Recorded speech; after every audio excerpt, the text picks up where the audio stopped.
So as things move forward, I think the most complicated relationship, you know, uh, in the world is between US and China. They're the two biggest players in the world, undoubtedly. And their relationship isn't simple to understand. It happens at many different levels and many different dimensions.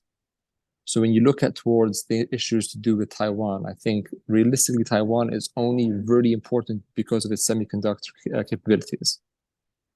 But as you saw today, in fact, Germany is investing, I think, 3 billion in developing technology capacity for semiconductors from Taiwanese companies to invest there. America is also investing heavily in lowering the supply chain for semiconductors from Taiwan and also from China. You see, so this issue becomes important when they are very real development stakes at hand. The more diversified the semiconductor industry becomes, the more players are involved, the less important Taiwan becomes. Because right now China has not advanced its semiconductor technology to the same rate as the West.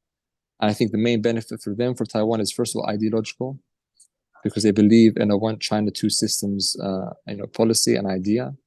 Taiwan is becoming very rebellious against it. So ideologically speaking, and culturally speaking, I suppose, the ideological state apparatus of China wants for Taiwan to come into the fold of the mainland.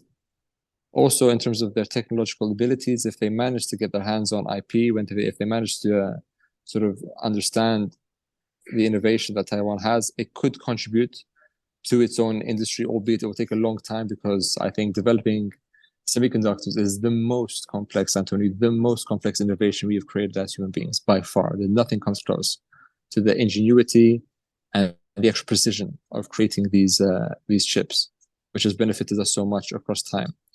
But I wouldn't worry about China invading Taiwan by any stretch of the imagination. I was just in a call with a very, very large Canadian bank earlier today, talking about this issue also, and the strategic ambiguity that both China and the US has on Taiwan, I think, will disappear as Taiwan becomes less important to the supply chain of semiconductors as it stands.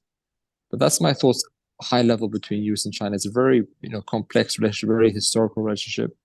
So it's worth obviously keeping an eye on, but sometimes you may feel overwhelmed by the amount of information that you're getting, and the best kinds of insights are the ones which are more particular to your situation. So you need to look as an investor, as a family office.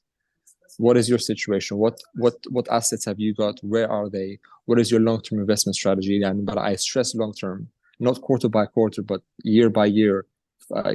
5-year plans. You need to create a communist 5-year plan, essentially. That's what I promote to family offices. Become like the Chinese and create a 5-year plan, not a quarter by quarter plan, to really, and family offices by their nature are long-term because they go through generations.